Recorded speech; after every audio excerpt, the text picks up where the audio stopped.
మా పిల్లలకైతే మేము ఇదేం వాడామండి. మేమైతే నెక్స్ట్ అసలు పెట్టలేదండి, దీంతోనే స్టార్ట్ చేసాము. చాలా ఇష్టంగా కూడా తింటారు. కొంచెం కొంచెం స్టార్టింగ్ కాబట్టి కొంచెం కొంచెం పెట్టి అలవాటు చేసి దీన్ని కానీ పెడితే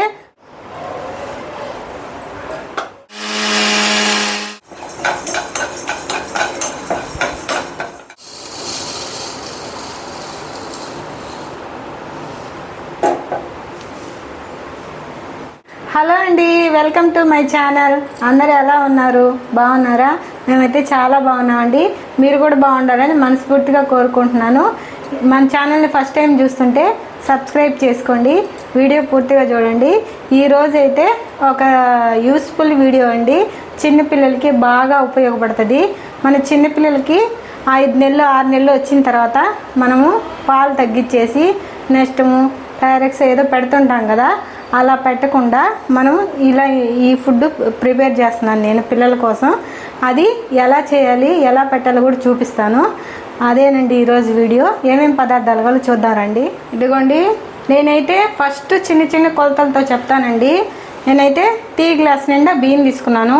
ఆ బియ్యం కూడా స్టోర్ బియ్యము వేరే బియ్యం తీసుకోకండి, మంచి బియ్యం మనం తినే బియ్యమే తీసుకోండి. 1 గ్లాస్ నిండా తీసుకున్నాను. 1 గ్లాస్కి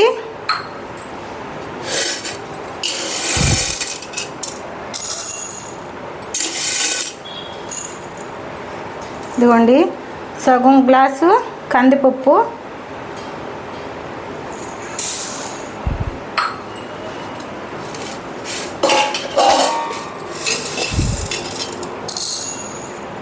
సగం గ్లాసు ప్లస్ పెసరపప్పు అండి.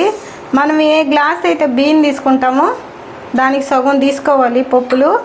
రాగులు కూడా సగం తీసుకోవాలండి. నేనైతే రాగులు ఆల్రెడీ నానబెట్టి ఏగిచ్చి పొడి చేశాను, అందువల్ల పిండి తీసుకుంటున్నాను. మామూలుగా అయితే రాగులు కూడా సగం తీసుకొని వేగించుకోవాలి. ఇదిగోండి కొంచెం జీలకర్ర, కొంచెం వాము.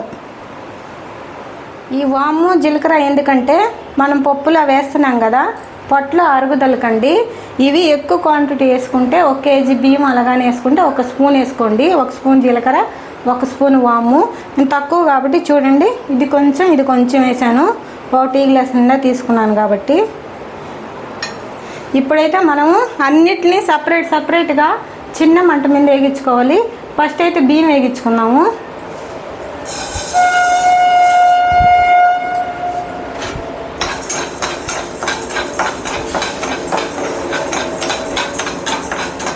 మన బియ్యం అయితే మాడిపోకుండా పచ్చిగా లేకుండా బాగా దూరగా వేగించుకోవాలండి. ఇదిగోండి ఇప్పుడే కలర్ మారుతుంది చూడండి, బాగా వేగించుకోవాలి. ఇదిగోండి మన బియ్యం అయితే వేగినాయి, కలర్ కూడా మారింది చూడండి.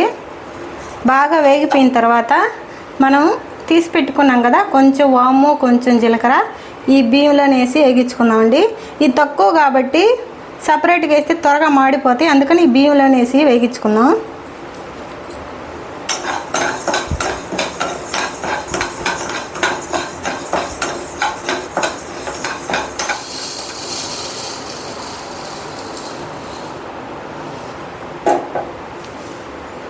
బియ్యం వేగిపోయినాయి కదా, ఇప్పుడు పెసరపప్పు వేగించుకుందాం. దేనికి సపరేట్గా వేగించుకోవాలి, అప్పుడే బాగా వేగుతాయి.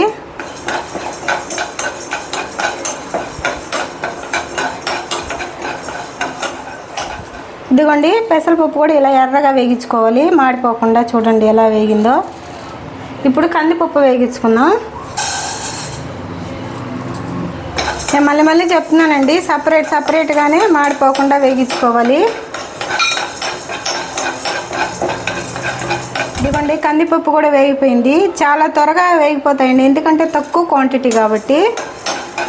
ఇప్పుడైతే మనం స్టవ్ ఆపేసుకున్నాం. కందిపప్పు కూడా వేగిపోయింది.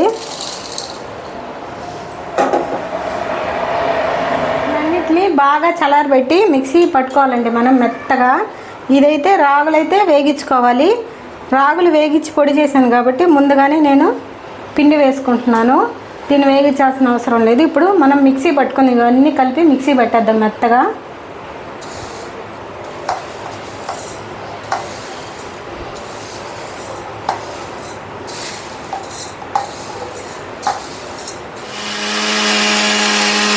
ఇదిగోండి మన పిండి. దీన్ని అయితే జల్లించబడలేదు, కొంచెం బరగ్గా ఉన్నా పర్లేదండి, ఎందుకంటే తినడానికి బాగుంటుంది. ఇప్పుడు దీన్ని కూడా ఈ పిండిని ఎలా తయారు చేసి పిల్లలకి పెట్టాలో కూడా చూపిస్తాను నేను ఇప్పుడు. ఈ పిండితోనే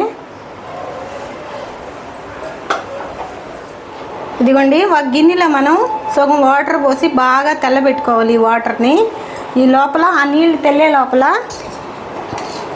ఇదిగోండి మన పిల్లలు ఫస్ట్ స్టార్టింగ్ అయితే కొంచెమే తింటారు కాబట్టి దాన్ని బట్టి మనం పిండి కలుపుకోవాలి.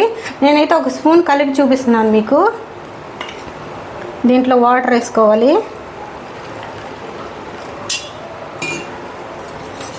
దీన్ని బాగా కలిపేసుకోవాలి ఉండలు లేకుండా. స్మెల్ మాత్రం భలే వస్తుందండి, చాలా మంచి వాసన వస్తుంది.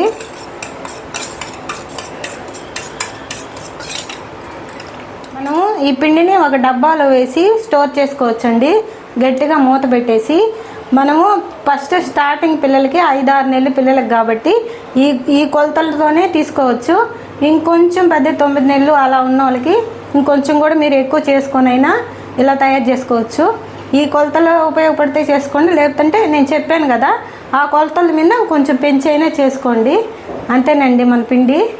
మా పిల్లలకైతే మేము ఇదేం వాడామండి, మేమైతే నెక్స్ట్ అసలు పెట్టలేదండి, దీంతోనే స్టార్ట్ చేసాము. చాలా ఇష్టంగా కూడా తింటారు. కొంచెం స్టార్టింగ్ కాబట్టి కొంచెం పెట్టి అలవాటు చేసి దీన్ని కానీ పెడితే మనం పెట్టే అన్నాన్ని ఈజీగా తినగలరండి వాళ్ళు. ఇది చాలా మంచిది, తయారు చేసి తప్పకుండా ట్రై చేయండి.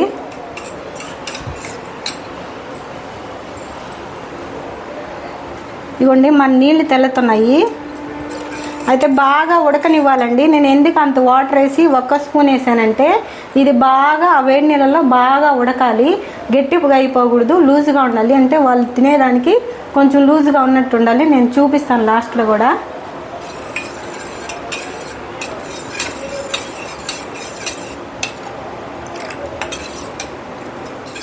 మనం గిన్నెలో పెట్టుకొని నీళ్ళు అయితే తెల్లుతున్నాయి బాగా. ఈ పిండిని కూడా ఒకసారి ఇలా కలుపుకొని అప్పుడు మనం ఈ తెల్లే నీళ్ళల్లో పోయాలి.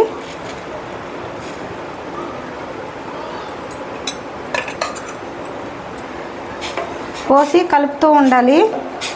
బాగా ఉడికించుకోవాలి, మెత్తగా ఎలా ఉడికించుకోవాలి. ఈ నీళ్ళని ఇంకిపోవాలి. ఇదిగోండి ఒక్క చిటిక సాల్ట్ వేస్తున్నాను, కొంచెం చప్పగా ఉండకుండా ఉప్పు ఉండడానికి. ఇది బాగా ఉడకాలి. బాగా ఉడికితేనే బాగా అరుగుదల అవుతుంది.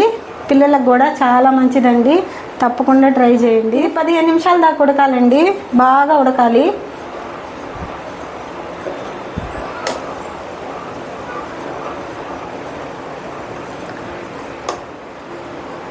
ఇదిగోండి దీన్ని అయితే ఇలా వదిలేయకూడదు, కలుపుతూ ఉండాలి, లేదంటే మాడెద్ది కింద. మనకి ఫస్ట్ స్టార్టింగ్ పిల్లలకి 6 నెలలు 5 నెలల పిల్లలకి పెట్టేటప్పుడు అయితే ఈ లూజ్ చాలండి, ఇలా లూజ్గానే ఉండాలి. మనం కొంచెం వాళ్ళు తిని అలవాటు చేసుకున్న తర్వాత దీన్నే కొంచెం గట్టిగా చేసుకుంటే సరిపోద్ది. చూడండి ఉడికిపోయింది బాగా, ఎంత బాగా వచ్చిందో చూడండి. బాగా వేడి మీద ఉంది కదండి, బాగా చలార్చి పెట్టకండి. కొంచెం గోరువెచ్చగా ఉన్నప్పుడు పెడితే పొట్టలో కూడా త్వరగా అరిగిపోద్ది, చాలా బాగుంటుంది. పెద్దవాళ్ళకైనా ఎప్పుడైనా ఫీవర్ వచ్చినప్పుడు ఇలా అన్నం తినలేనప్పుడు ఇలా అయినా జావ కాసుకొని తాగొచ్చండి. అంతేను, మన జావ రెడీ అయిపోయిందండి.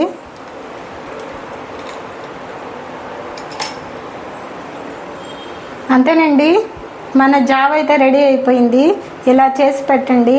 ఆ పిండి అవి పెట్టకుండా ఇది పెడితే హెల్దీ అండి, చాలా మంచిది. ఏం ఆలోచించే అవసరం లేదు, డౌట్ పడాల్సిన అవసరం లేదు. మా పిల్లలకి అందరికీ పెట్టున్నాము, మీరు తప్పకుండా ట్రై చేయండి. మా వీడియో మీకు నచ్చినట్లయితే లైక్ చేయండి, షేర్ చేయండి, సబ్స్క్రైబ్ చేయండి. ఉంటానండి, బాయ్.